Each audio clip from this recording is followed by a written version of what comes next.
Welcome to studios news బులెటిన్ల ముందుగా headlines.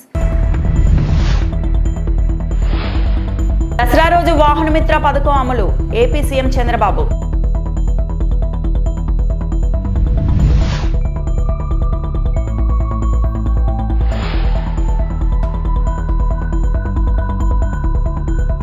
నేపాల్లో AP వ్యక్తులందరినీ ఇంటికి చేర్చే బాధ్యత మాది మంత్రి నారా లోకేష్.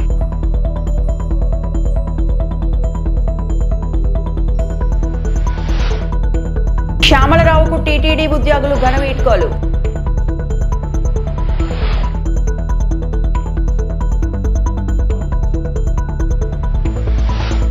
సంక్షేమం అంటే ఓట్ల రాజకీయం కాదు, ప్రజల జీవన ప్రమాణం పెరగాలని ముఖ్యమంత్రి చంద్రబాబు అన్నారు. సూపర్ 6 సూపర్ హిట్ పేరిట కూటమి పార్టీల ఆధ్వర్యంలో అనంతపురంలో నిర్వహించిన బహిరంగ సభలో సీఎం ప్రసంగించారు. దసరా రోజున వాహన మిత్ర పథకం ప్రారంభించి ఒక్కో ఆటో డ్రైవర్ కు 15,000 రూపాయల చొప్పున ఇస్తామని చంద్రబాబు తెలిపారు. ఆనందం ఉంటుంది తమ్ముళ్ళు అని అడుగుతున్నా. గడిచిన ప్రభుత్వంలో పేదవాళ్ళ పొట్టగొట్టి అన్నా క్యాంటీన్లు మూసేశారు, అవునా కాదా అని మిమ్మల్ని అడుగుతున్నా. ఇది అన్యాయం అవునా కాదా అని మిమ్మల్ని అడుగుతున్నా. తమ్ముళ్ళు, కూటమి ప్రభుత్వం అందరి ప్రభుత్వం, అన్ని వర్గాల ప్రభుత్వం. ఇప్పుడే నేను స్త్రీ శక్తి ఇచ్చాను. ఈరోజు మీ అందరికీ హామీ ఇస్తున్నా, దసరా రోజున ఆటో డ్రైవర్లందరికీ వాహన మిత్ర కింద 15,000 రూపాయలు ఆర్థిక సహాయం చేస్తామని అనౌన్స్ చేస్తున్నాను. హ్యాపీనా, సంతోషమా అని అడుగుతున్నా. ఎన్నికల్లో చెప్పాం, ఎన్ని కష్టాలున్నా చేస్తాం. వాహన మిత్ర కింద సంవత్సరానికి ఆటో డ్రైవర్లకి 15,000 ఇస్తామని మీ అందరికీ హామీ ఇస్తున్నా. ఇది మంచి కార్యక్రమం అనుకుంటే గట్టిగా చప్పట్లు కూడా చెప్పండి, మంచి కార్యక్రమం అని. ఇది ప్రభుత్వానికి పేదవాళ్లపై నుండి ప్రేమని మరొక్కసారి మీ అందరికీ తెలియజేస్తున్నా. రాయలసీమను రతనాల సీమగా మార్చేందుకు చిత్తశుద్ధితో పనిచేస్తున్నామని డిప్యూటీ సీఎం పవన్ కళ్యాణ్ అన్నారు. అనంతపురంలో కూటమి ప్రభుత్వం నిర్వహించిన సూపర్ 6 సూపర్ హిట్ బహిరంగ సభలో ఆయన పాల్గొని మాట్లాడారు. ప్రతి కుటుంబానికి 25 లక్షల ఆరోగ్య బీమా కల్పించాం. ఒకే రోజు రికార్డు స్థాయిలో గ్రామ సభలు నిర్వహించాం. కోటి మొక్కలు నాటేందుకు శ్రీకారం చుట్టాం. శాంతి భద్రతలకు ఎలాంటి ఇబ్బందులు కలగకుండా చూస్తున్నామని తెలిపారు. మేము ముందుకు తీసుకొచ్చాం. దీని సూపర్ 6 కార్యక్రమానికి సంబంధించి భవిష్యత్తు రాయలసీమ వెనుకబాటుతనం గురించి, దానికి నీటి సౌకర్యాల గురించి, పారిశ్రామిక గురించి గౌరవ ముఖ్యమంత్రి గారు మాట్లాడతారు. నేను మీ చెప్పదలుచుకున్నది ఒకటి, ఆరోగ్య బీమా పథకం సాకారం కాబోతుంది. ఒక్కొక్క పథకం ద్వారా ఒక కుటుంబానికి 25 లక్షల ఆరోగ్య బీమా వర్తిస్తుంది. అలాగే పర్యాటక రంగంలో కూడా మనకి దాదాపు 10,000 పైచులకు పెట్టుబడులు ఆకర్షిస్తున్నాం. అలాగే పంచాయతీ రాజ్ శాఖలో కూడా పల్లె పండుగ ద్వారా 13,300 గ్రామ పంచాయతీలని గ్రామ సభలు నిర్వహించి రికార్డు చేసి 2,007 కిలోమీటర్ల బీటీ రోడ్లు, 4,000 కిలోమీటర్ల సిసి రోడ్లు చేయగలిగాం. 1,55,000 నీటి కుంటలు నిర్మించి 1 TMC నీటిని వర్షాకాలం నిల్వ చేయగలిగాం. అలాగే మూగజీవాల దాహార్తి తీర్చేందుకు 15,000కు పైగా నీటి తొట్లు నిర్మించాం. 22,518 మినీ గోకులాలు చేశాం. అడవి తల్లి బాట కార్యక్రమం గౌరవ ప్రధానమంత్రి శ్రీ నరేంద్ర మోదీ గారి సహకారంతో, ముఖ్యమంత్రి శ్రీ నారా చంద్రబాబు నాయుడు గారి నాయకత్వంలో కూటమి ప్రభుత్వం 1,005 కోట్లతో ప్రధానమంత్రి పీఎం జన్మన్ పథకం, మహాత్మా గాంధీ జాతీయ ఉపాధి హామీ పథకం ద్వారా రాష్ట్ర ఉపాధి హామీ పథకం 625 గిరిజన గ్రామాలని అనుసంధానిస్తూ 1,069 కిలోమీటర్ల రోడ్ల నిర్మాణం జరుగుతోంది. గర్భిణీ స్త్రీలకి డోలీ మోతల నుంచి విముక్తి కలిగించే లక్ష్యంతో ముందుకెళ్తున్నాం. 7,910 కోట్లతోటి జల్ జీవన్ మిషన్ కి ప్రాజెక్టులు చేపట్టాం. అటవీ విస్తారణ పెంచే లక్ష్యంలో 1 కోటి మొక్కల నాటే కార్యక్రమానికి శ్రీకారం చుట్టాం. కర్ణాటక ప్రభుత్వానికి నుంచి సహకారంతో 4 కుంకి ఏనుగులను తీసుకొచ్చాం. నేపాల్లో చిక్కుకున్న ఏపీ వాసులను సురక్షితంగా రాష్ట్రానికి తీసుకువచ్చేందుకు మంత్రి నారా లోకేష్ చేస్తున్న కృషి ఫలిస్తోంది. మంత్రి చొరవతో అధికారులు చర్యలు చేపట్టారు. నేపాల్ నుంచి పలువురు యాత్రికులు కాసేపట్లో రాష్ట్రానికి బయలుదేరనున్నారు. సిమికోట్లో చిక్కుకున్న 12 మందిని ప్రత్యేక విమానంలో అధికారులు ఉత్తరప్రదేశ్ సరిహద్దు సమీపంలో ఉన్న నేపాల్గంజ్ ఎయిర్పోర్టుకు తరలించారు. అక్కడ నుంచి ఏపీ ప్రభుత్వం ఏర్పాట్లు చేసిన వాహనాల్లో లక్నో చేరుకున్నారు. లక్నో నుంచి హైదరాబాద్కు విమానంలో తీసుకొచ్చేందుకు ఏర్పాట్లు చేస్తున్నారు. కార్మండ్ సమీపంలో చిక్కుకున్న తెలుగువారిని సురక్షితంగా రాష్ట్రానికి తీసుకురావడానికి అధికారులతో సమన్వయం చేసి లోకేష్ ప్రత్యేక విమాన ఏర్పాట్లు చేశారు. నేపాల్లో చిక్కుకున్న వారు రాష్ట్రానికి సురక్షితంగా తిరిగి వచ్చి ఇళ్లకు చేరే వరకు సంబంధిత అధికారులు అంతా అప్రమత్తంగా ఉండాలని మంత్రి ఆదేశించిన విషయం తెలిసిందే. ఏపీ భవన్లో ఇమీడియట్గా ఒక ఎమర్జెన్సీ సెల్ ఏర్పాటు చేసి ఒక సింగిల్ నంబర్ ద్వారా ప్రజల దగ్గరికి వెళ్ళాం. ఎవరైతే ఆ నంబర్కి ఫోన్ చేశారో ఒక ట్రాకర్ మెయింటైన్ చేసి ప్రతి 2 గంటలు ఒకసారి వాళ్ళ పరిస్థితులు ఏంటి, ఫుడ్ కానీ వాటర్ కానీ పవర్ కానీ ఎన్ని ఉన్నాయా లేవా, ఏమైనా చేసేది ఉందని కూడా రియల్ టైం తెలుసుకుంటాం జరిగింది. ఢిల్లీలో ఉన్న కంట్రోల్ సెంటర్లో తెలుగుదేశం పార్టీ ఎంపీ సానా సతీష్ గారు, గవర్నమెంట్కి చెందిన అర్జ శ్రీకాంత్ గారు అక్కడ కూర్చుని వాళ్ళు మొత్తం మానిటర్ చేస్తాం జరిగింది రియల్ టైం. ఇప్పటికీ మా దగ్గర ఉన్న సమాచారం మేరకు 217 మంది ఆంధ్రలో 12 లొకేషన్స్లో, అంటే హోటల్స్ కానివ్వండి లేదంటే వేరే పట్టణాల్లో కానీ 12 లొకేషన్స్లో వాళ్ళు ఉన్నారు. దీంట్లో సుమారుగా 173 మంది కఠ్మండూలో, 22 మంది హెటౌడాలో, 10 మంది పోఖ్రాలో, 12 మంది సిమికోట్లో ఉన్నవారు. ఇది మేము టైం టు టైం మానిటర్ చేస్తున్నాం. దాంట్లో సుమారుగా 118 మంది మహిళలు ఉన్నారు, 98 మంది మగవాళ్ళు ఉన్నారు. అటు ఏపీ భవన్ కానివ్వండి, ఇక్కడ ఆంధ్ర రాష్ట్రంలో ఉన్న కమాండ్ సెంటర్ కానివ్వండి, మేము టైం టు టైం అటు ఎంబసీతో అదేవిధంగా ఇతర అధికారులతో మాట్లాడటం జరిగింది. ప్రధానంగా కఠ్మండు నుంచి రేపు ఆంధ్రుల్ని తిరిగి తీసుకొచ్చేదానికి రేపు మధ్యాహ్నం ఒక ఫ్లైట్ ప్రత్యేక ఆంధ్ర రాష్ట్రం ఏర్పాటు చేసిన ఫ్లైట్ కఠ్మండూలో ల్యాండ్ అయ్యి ఆంధ్రులందరినీ అక్కడ నుంచి తీసుకొచ్చి first halt Visakhapatnam, second halt కడపలో చేస్తాం జరుగుతుంది. ఇక్కడ కానీ ఒకసారి చూస్తే కఠ్మండుతో పాటు సిమికోట్లో ఉన్న 12 మంది వాళ్ళని ఇప్పుడు నేపాల్గంజ్ ఎయిర్పోర్ట్, అంటే యూపీ బార్డర్ పక్కన ఉన్న ఎయిర్పోర్ట్కి వాళ్ళని రేపు పొద్దున తరలిస్తాం జరుగుతుంది. అక్కడ నుంచి వాళ్ళు లక్నోకి వెళ్ళి బై రోడ్ లక్నోకి వెళ్ళి అక్కడ నుంచి కమర్షియల్ ఫ్లైట్ ద్వారా తిరిగి వస్తారు. పోఖ్రాలో ఉన్న వారిని 10 మందిని రేపు పొద్దున ప్రత్యేక విమానం ద్వారా కఠ్మండూకి తీసుకొస్తాం. అక్కడి నుంచి మనం పెడుతున్న విమానం ద్వారా తిరిగి ఆంధ్ర రాష్ట్రానికి వస్తారు. ఇంకొక 22 మంది హెటౌడాలో ఎవరైతే ఉన్నారో వాళ్ళు ఈరోజు రాత్రే రాక్సాల్, ఎక్కడైతే బీహార్ బార్డర్ ఉందో అక్కడికి వెళ్తారు. వాళ్ళు బై రోడ్ వెళ్ళి అక్కడ ఆల్రెడీ మేము డిస్ట్రిక్ట్ మ్యాజిస్ట్రేట్ వాళ్ళతో మాట్లాడటం జరిగింది. వాళ్ళకి కావాల్సిన ఏర్పాట్లు కూడా, అంటే ఇమిగ్రేషన్ కానీ ఏమైనా ఏర్పాట్లు ఉంటే కూడా అధికారులతో మాట్లాడడం. 25 ఏళ్ల పాటు తిరుమల అన్నప్రసాదం, లడ్డూ ప్రసాదాల నాణ్యతలో ఎలాంటి లోపాలకు ఆస్కారం లేకుండా చర్యలు చేపట్టామని టీటీడీ మాజీ ఈవో శ్యామలరావు తెలిపారు. టీటీడీ నుంచి బదిలీ అయిన ఆయన విధి నిర్వహణలో సహకరించిన టీటీడీ అధికారులు, ఉద్యోగులకు కృతజ్ఞతలు తెలిపారు. 14 నెలల కాలంలో తిరుమలలో ఎన్నో సంస్కరణలు తీసుకొచ్చామని చెప్పారు. శ్యామలరావుకు టీటీడీ ఉద్యోగులు, అర్చకులు, ఆలయ సిబ్బంది ఘనంగా వీడ్కోలు పలికారు. టీటీడీ ఈవోగా తనకు అవకాశం కల్పించిన సీఎం చంద్రబాబుకు శ్యామలరావు కృతజ్ఞతలు తెలిపారు. 14 నెలల్లో ఎన్నో సంస్కరణలు తీసుకొచ్చాం. భక్తుల సౌకర్యాలు మెరుగుపరచడం, అలాగే ఈ ప్రాంతం యొక్క పవిత్రతని కాపాడడం, అలాగే పెంపొందించడం, అలాగే ఎన్నో కార్యక్రమాలు వచ్చే 25 సంవత్సరాల వరకు వెనక చూసుకోవాల్సిన అవసరం లేకుండా లడ్డూ ప్రసాదాల విషయంలో కానీ అన్నప్రసాదాలు, అన్నదానం, క్యూ లైన్ మేనేజ్మెంట్, అలాగే ఎన్నో కార్యక్రమాలను చేపట్టడం జరిగింది. అలాగే ఎన్నో సంస్కరణలు కూడా ఇక్కడ అభివృద్ధి కార్యక్రమాలు కూడా ఇక్కడ ప్రారంభించడం జరిగింది. అలాగే ఎన్నో కార్యక్రమాలు బోర్డు ద్వారా అనుమతులు పొంది ఇక్కడ అభివృద్ధి చేయడానికి ప్రణాళికలు కూడా జరుగుతున్నాయి. ఇవన్నీ కూడా భవిష్యత్తులో వచ్చే అధికారులు తప్పకుండా వాటిని టేకప్ చేసి ఇవి సంపూర్తి చేస్తారని ఆశిస్తున్నాను.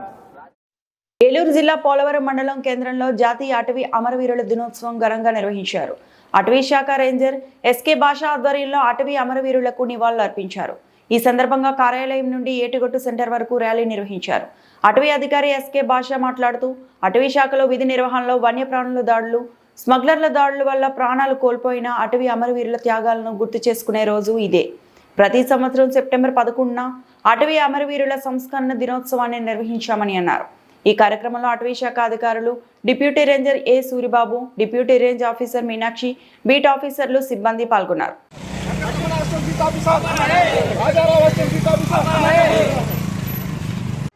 ఈరోజు జాతీయ అటవీ అమరవీరుల దినోత్సవం సందర్భంగా పోలవరం రేంజ్ ఆఫీస్ నుండి అటవీ అమరవీరులందరికీ ఘన నివాళులు అర్పించడమైనది. ఈరోజు జాతీయ అటవీ అమరవీరుల దినోత్సవం సందర్భంగా అటవీ శాఖలో ఉద్యోగం చేస్తూ ప్రాణాలు కోల్పోయినటువంటి ఎందరో సిబ్బందికి ఘనమైన నివాళిని ఈ రోజున పోలవరం రేంజ్లో అర్పించడం జరిగింది. అటవీ పరిరక్షణలో భాగంగా ఈరోజు సెప్టెంబర్ 11న జాతీయ అటవీ అమరవీరుల సంవత్సరాల దినోత్సవం జరపమని చెప్పి ప్రభుత్వం నిర్ణయించింది. కావున ఈరోజు అటవీ విధి నిర్వహణలో ఎంతోమంది అటవీ అధికారులు ప్రాణాలు కోల్పోవడం జరుగుతుంది. అంటే స్మగ్లర్ చేతిలో కానీ, లేదంటే జంతువుల చేతుల్లో కానీ అడవికి వెళ్ళినప్పుడు ఏమైనా జాగ్రత్త లేకపోవడం వల్ల, లేదంటే అనుకోకుండా కానీ విధి నిర్వహణలో చనిపోవడం జరుగుతుంది. వారిని గుర్తించుకొని భారత ప్రభుత్వం ఈ రోజున అటవీ అమరవీరుల దినోత్సవం జరుపుకోమని చెప్పి ఇవ్వడం జరిగింది. కావున ఈరోజు మేము ఫారెస్ట్ రేంజ్ ఆఫీసర్ పోలవరం ముందు డిఎఫ్ఓ గారు ఏలూరు వారి ఉత్తర్వుల మేరకు ఈ రోజున ఈ కార్యక్రమం చేయడం జరిగింది. అంబేద్కర్ కోనసీమ జిల్లా బండారులంక గత కొంతకాలంగా పెయిడ్ ఉద్యమాలు చేస్తూ ప్రభుత్వంపై తప్పుడు ప్రచారం చేస్తున్నారని బొజ్జ ఐశ్వర్యపై గ్రామ ప్రజలు మండిపడ్డారు. బండారులంక సర్పంచ్ సునీత ఆధ్వర్యంలో సమావేశమైన స్థానిక మహిళలు మాట్లాడుతూ నియోజకవర్గాన్ని అన్ని విధాలా అభివృద్ధి చేస్తున్న ఎమ్మెల్యే ఆనందరావుపై బురద చెల్లే ప్రయత్నం తప్ప వాస్తవాలు లేవు అని ఖండించారు. మహిళలు ఐశ్వర్య వ్యాఖ్యలను ఎద్దేవా చేస్తూ బొజ్జ వ్యాఖ్యలు అవాస్తవం, అభివృద్ధి వచ్చి చూడమ్మా అని వ్యంగ్యంగా పలికారు.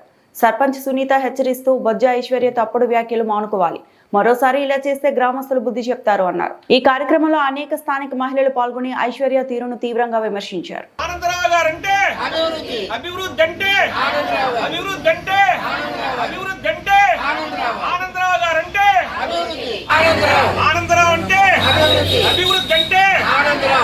బండర్లం గురించి చాలా చెడుగా, చాలా అసభ్యంగా మాట్లాడుతుంది బొజ్జ ఐశ్వర్య అనే మహిళ అండి.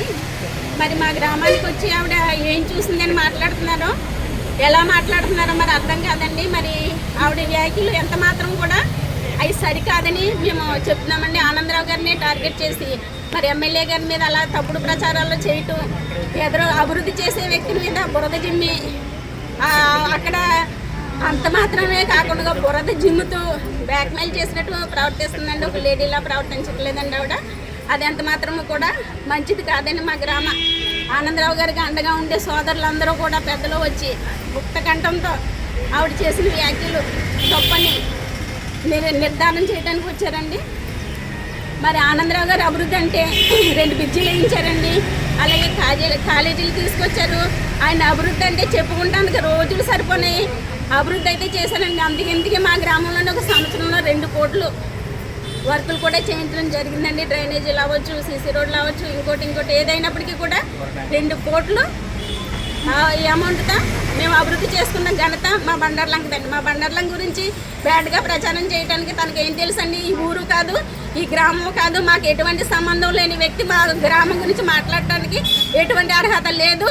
అలాగే మా ఆనందరావు గారి ఎమ్మెల్యే గారి గురించి కూడా విషయాలు ఏంటంటే ఒక ఆడావిడ అయ్యండి ఎలా మాట్లాడిందంటే ఎందుకంటే చాలా దారుణమైన విషయం. ఈ విషయం మీద ఎమ్మెల్యే గారు వచ్చిన తర్వాత ఆయనకి చర్చించి ఆవిడ మీద ఏం యాక్షన్ తీసుకోవాలి అన్నది ఇచ్చేదంటే 100 ఎకరాలు కొన్నారు కదా, దాంట్లో 20 ఎకరాలు ఇవ్వండి డంపింగ్ యార్డ్ అన్నది చాలా దారుణమైన డైలాగ్ అది. ఇంకేదంటే ఎమ్మెల్యే గారు, కలెక్టర్ గారు, ఉన్నతాధికారులు అందరూ కలిసి డంపింగ్ యార్డ్ కోసం మొత్తం 6, 7, 8 గ్రామాల కోసం ఒక 20 ఎకరాల దాకా సేకరించి ఒక పెద్ద డంపింగ్ యార్డ్ చేస్తున్నావయ్యా అని చెప్పడం చాలా ఆనందంగా ఉంది. అటువంటి పాయింట్ పట్టుకుని నువ్వు సంపాదించిన 100 ఎకరాల్లో 20 ఎకరాలు ఇస్తావా అన్న విషయం మీద మేము చాలా సీరియస్గా ఉన్నప్పుడు చెప్తే ఓకే ఎమ్మెల్యే గారికి, లేకపోతే ఆవిడ మీద సుమోటోగా కానీ లేకపోతే మామూలుగా కేసు బుక్ చేయమని మేము వెళ్తాం. ఎంచేదంటే కాకినాడ జిల్లా కాకినాడ రూరల్ ఎమ్మెల్యే పంతం నానాజీ పుట్టినరోజు వేడుకలు కార్యకర్తలు మరియు పంతం నానాజీ అభిమానులు ఘనంగా నిర్వహించారు. కడప మాజీ ప్రెసిడెంట్ పోలిశెట్టి తాతయ్యలు ఆధ్వర్యంలో market yard chairman Mudragada Ramesh అధ్యక్షతన నిర్వహించిన పంతం నానాజీ పుట్టినరోజు వేడుకల్లో పారిశుద్ధ్య కార్మికులకు ఫ్రూట్స్ అందజేశారు. Market yard chairman Mudragada Ramesh మాట్లాడుతూ, మా అభిమాన నాయకుడు జనసేన ఎమ్మెల్యే శ్రీ పంతం నానాజీ మరిన్ని పుట్టినరోజు వేడుకలు జరుపుకోవాలని, పుట్టినరోజు వేడుకల సందర్భంగా కాకినాడ రెడ్ క్రాస్ వసతి గృహంలో అనాథి పిల్లలకు భోజన ఏర్పాట్లు చేశామన్నారు. ఈ కార్యక్రమంలో మాజీ సర్పంచ్ పోలిశెట్టి తాతయ్యలు, గ్రామ జనసేన పార్టీ నాయకులు పేకేటి దుర్గాప్రసాద్, పేపకాయల తణుకుల రాజు, మంగా పరమేశ్వరరావు, జీలకర్ర శివ తదితరులు పాల్గొన్నారు. అందరికీ నమస్కారం. ఈరోజు కాకినాడ రూరల్ శాసనసభ్యులు గౌరవనీయులు పంతం నానాజీ గారు జన్మదినం సందర్భంగా కడప మండలం కడప గ్రామంలో కడప మాజీ సర్పంచ్ పోలిశెట్టి తాతయ్య గారి ఆధ్వర్యంలో ఇక్కడ పారిశుద్ధ్య కార్మికులకు ఫ్రూట్స్ పంచిపెట్టడం జరిగింది. ప్రతి సంవత్సరం కూడా మేము పెద్ద అయిన జన్మదినం సందర్భంగా కాకినాడ రెడ్ క్రాస్ వసతి గృహంలో కూడా అనాథ పిల్లలకి భోజనాలు ఏర్పాటు చేయడం జరుగుతుంది. ఎందుకంటే ఎమ్మెల్యే గారు ఆయన పుట్టినరోజు సందర్భంగా మాకు అందుబాటులో ఉండరు. కావున మీ ఇటువంటి సేవా కార్యక్రమాలు ఆయన పుట్టినరోజు సందర్భంగా జరుపుకుంటూ మాకు ప్రతి సంవత్సరం ఆనవాయితీగా వస్తుంది. ఆయన ఆరోగ్యాలతో ఉండి మరిన్ని పుట్టినరోజు వేడుకలు ఆరోగ్యంగా జరుపుకోవాలని, మాతో ఇటువంటి మంచి మంచి కార్యక్రమాలు ఆయన 10 ఏళ్ల పాటు చేయించాలని మనస్ఫూర్తిగా కోరుకుంటున్నాం. జై జనసేన, జై పంతం.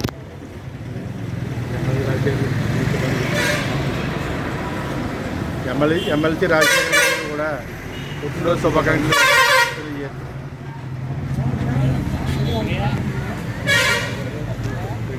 సత్యవేడులో ఘనంగా రాజంపేట ఎంపీ మిథునరెడ్డి జన్మదిన వేడుకలు.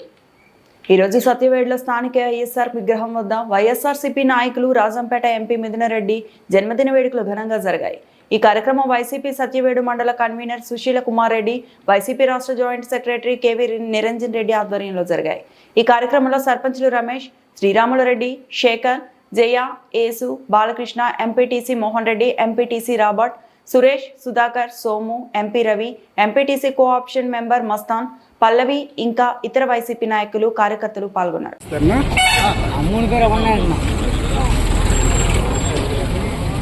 ఈరోజు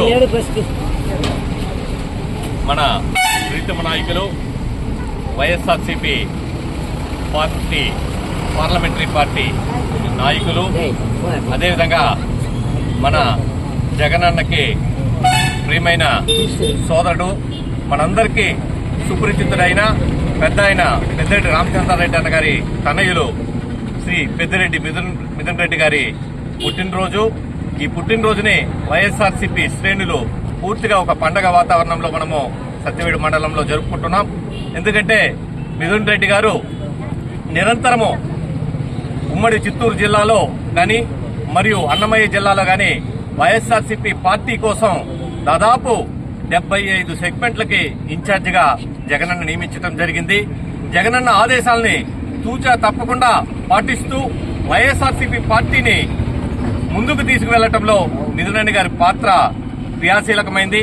కాబట్టి మనందరం కూడా సుపరిచితుడు, మనందరం కూడా దిశానిర్దేశం చేస్తూ సత్యవేడులో ఎన్నికల్లో కానీ మిథునన్న నాయకత్వంలో మనమందరం పనిచేస్తా ఉన్నాం. కాబట్టి ఈరోజు మిథునన్న పుట్టినరోజుని మనం ఘనంగా జరుపుకుంటున్నాం. మిథునన్నకి ఖచ్చితంగా భగవంతుని ఆశీస్సులు, ఏడుగొండల వెంకటేశ్వర స్వామి ఆశీస్సులు నిరంతరం ఉండాలా. ఎందుకంటే కక్షపూరితంగా మిథునన్నని పెద్ద ఆయన్ని ఎదుర్కోలేక చంద్రబాబు నాయుడు గారు కక్షపూరితంగా లిక్కర్ కేసులో జైల్లో పెట్టడం జరిగింది. కాబట్టి ఖచ్చితంగా కడిగిన ముత్యంలా మిథునన్న బయటకు రావడం జరుగుతుంది. అదేవిధంగా ఈరోజు అందరం ఏడుగొండల వెంకటేశ్వర స్వామిని కోరుకుంటా ఉన్నాం. త్వరగా నిధులన్న బయటకు రావాలనేసి మనమందరం కోరుకుంటూ ఈ సందర్భంగా ఈ కార్యక్రమానికి విచ్చేసిన ప్రతి ఒక్కరికి హృదయపూర్వక ధన్యవాదాలు తెలియజేసుకుంటున్నాం. జై జగన్, జగన్మోహన్ రెడ్డి గారి నాయకత్వం, మిథునన్న నాయకత్వం, రామచంద్రారెడ్డి అన్న నాయకత్వం. జై జగన్, జై జగన్. ఈ వార్తలు ఇంతటితో సమాప్తం.